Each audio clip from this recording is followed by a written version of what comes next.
There is a common assumption embedded in the way most people think about influence. The assumption is that it announces itself, that when someone is attempting to shape your perception, your behavior, your conclusions, something in you will register the attempt, a subtle wrongness, a faint resistance, the intuitive sense that something is being done to you. This assumption is not just incorrect, it is the precise vulnerability that makes covert influence possible. It's the belief that you would know is the condition that ensures you don't. Influence, at its most sophisticated, is structurally invisible. Not because it is hidden behind complexity, but because it is woven into the texture of ordinary experience so thoroughly that it reads as background rather than signal. It does not arrive with the feeling of external pressure. It arrives with the feeling of your own thinking, your own conclusions, your own spontaneously generated preferences and opinions and desires.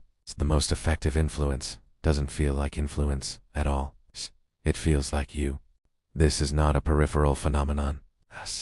This is not something that happens in specialized contexts, in interrogation rooms, in advertising laboratories, in the offices of skilled manipulators. It is happening continuously, in ordinary social environments, in digital spaces, in the unremarkable texture of daily life. You are being influenced right now. The only question worth asking is whether you have the language to see it. Begin with the architecture of priming, because priming is where the mechanism becomes visible in its most traceable form. Priming is the process by which prior exposure to a stimulus affects subsequent perception, judgment, and behavior without conscious awareness of the connection. Primed stimulus doesn't need to be related to the outcome it produces. It doesn't need to be noticed. It doesn't even need to be consciously registered to alter what comes after it. The research on priming is extensive and, once understood, deeply reorienting.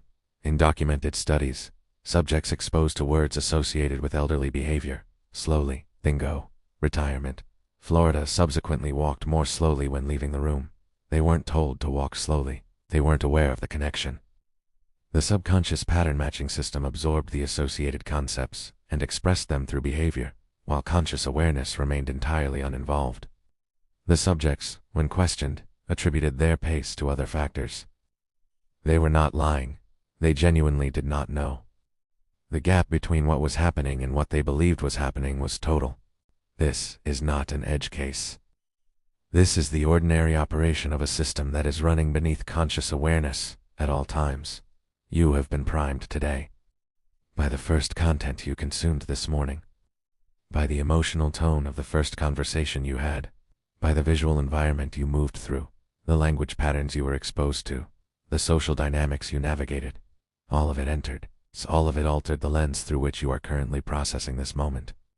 You are not perceiving reality directly. You are perceiving a primed version of it. Deceiving is largely invisible to you because the system that performs it operates below the threshold of conscious access. Framing is the second mechanism, and it operates at a level of ubiquity that is almost uncomfortable to fully account for. Every piece of information you receive arrives inside a frame. The frame is the context, the language used, the order of presentation, the emotional associations attached, the implied comparison points, the questions asked, and the questions not asked. And the frame does not merely package the information. The frame determines what the information means. Change the frame and you change the meaning without changing a single underlying fact. This has been demonstrated with clinical precision across decades of research. The same medical procedure presented as having a 90% survival rate is received as safe.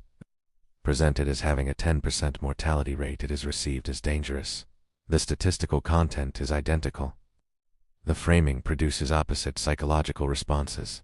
The same policy described as preventing job losses is supported by a different population than the same policy described as protecting workers. The same behavior characterized as persistent is admired. It's characterized as stubborn, it is criticized.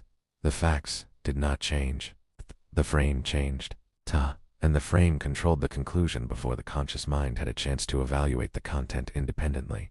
In social interaction, framing operates continuously and largely without acknowledgement.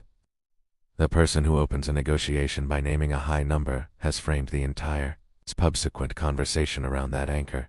Every counteroffer will be evaluated in relation to it. The person who describes a situation first controls how everyone else in the room processes the information that follows. The person who establishes what the relevant question is has already determined the range of possible answers before anyone else speaks.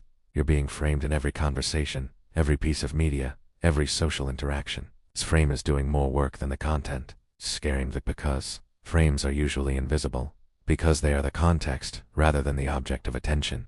They go unexamined while their conclusions feel self-evident. Social proof is the third mechanism, and it may be the most pervasive of all because it is not experienced as influence at all. It is experienced as information. When you observe that a significant number of other people believe something, prefer something, do something, your subconscious processes that consensus as evidence of validity. This is not irrationality. It is an evolved heuristic. In environments where information was limited and survival was collective, the behavior of the group was one of the most reliable available data points for individual decision-making. The problem is that the heuristic evolved in a context that no longer exists, and it is now operating in environments where consensus can be manufactured, where numbers can be fabricated, where the appearance of social agreement is a designable feature rather than an organic signal. You have adjusted your opinions based on perceived consensus. You have modified your self-presentation based on what the visible social environment appeared to value. You have made decisions about what is acceptable, what is desirable, what is possible, based on the observed behavior of people you don't know, contexts you haven't examined, through mechanisms you weren't aware of while they were operating. This is not weakness. It is the ordinary operation of a system that was built for a different world, and is now running in this one, continuously, without the option to pause for calibration. The digital environment has turned social proof into an instrument of influence at a scale that has no historical precedent. Engagement metrics, visible counts of likes, shares, comments, are not neutral information. They are social proof signals that alter perception before content is evaluated. A piece of information presented alongside high engagement numbers is processed differently than the same piece of information with low engagement, regardless of the accuracy of either. You are not evaluating content. You are evaluating socially contextualized content. And the social context has been deliberately engineered. The fourth mechanism is rapport.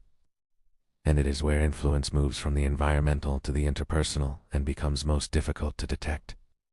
Rapport is the state of perceived connection and attunement between two people. And in its authentic form, it is simply the texture of genuine human relationship.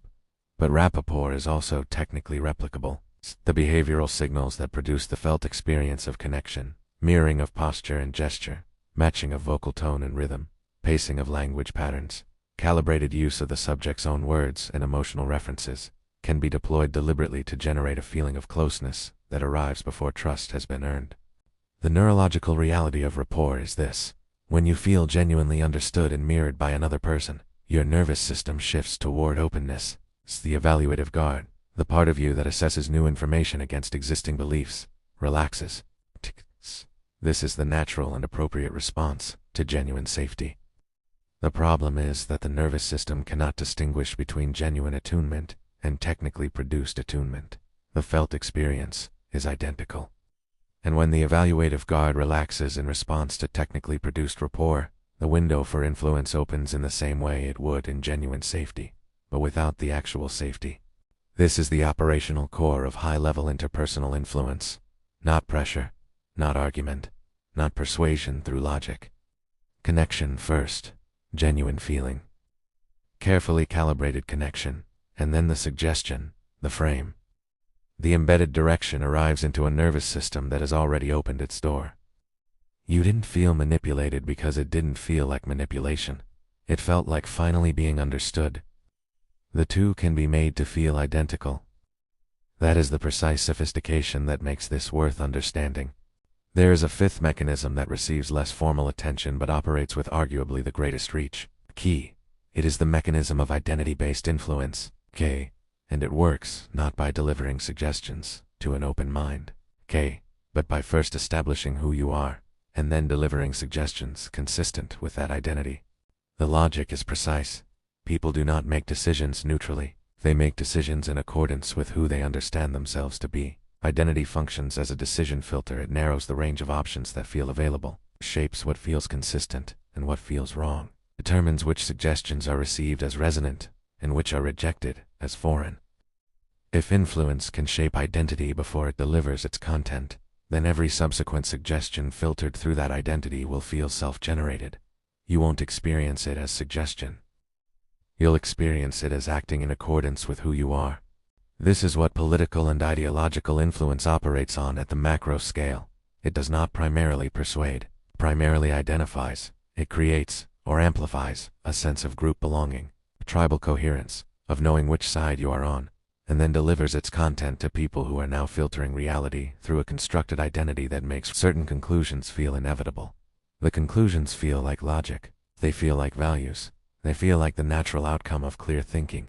They feel like you. Because by the time the content arrived, the frame was already in place. The identity had already been seeded. The filter was already running. At the interpersonal level, the same mechanism operates more quietly. The person who tells you what kind of person you seem like before asking something of you.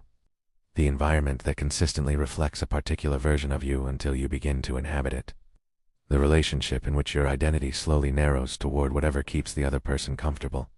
These are not dramatic interventions. They are gradual, quiet, operating beneath the threshold of what feels like influence, because they feel like self-discovery.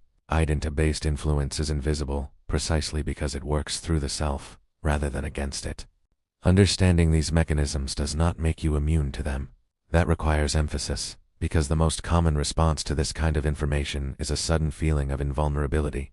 A sense that now that you can name the mechanisms, the case can simply choose not to be subject to them.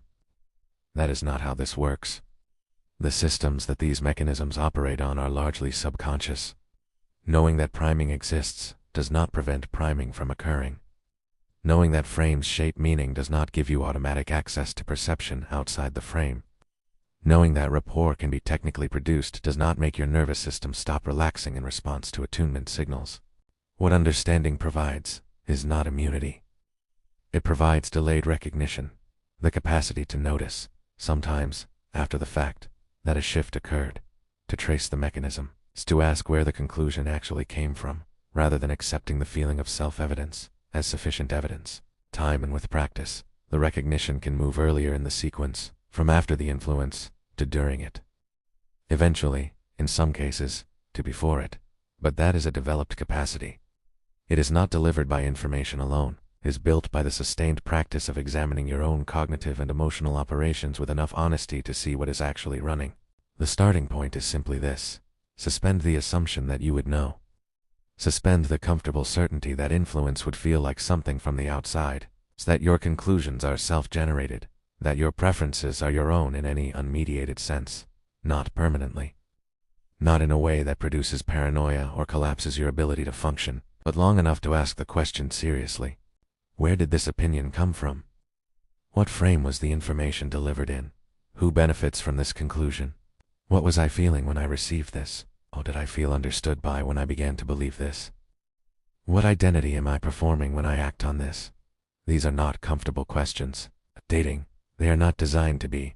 Comfort is the condition the trance requires to remain intact. Discomfort is the friction of the mechanism becoming visible. And the mechanism, once visible, even partially, even momentarily, is no longer fully in control. You are being influenced right now. You have been since you woke up this morning.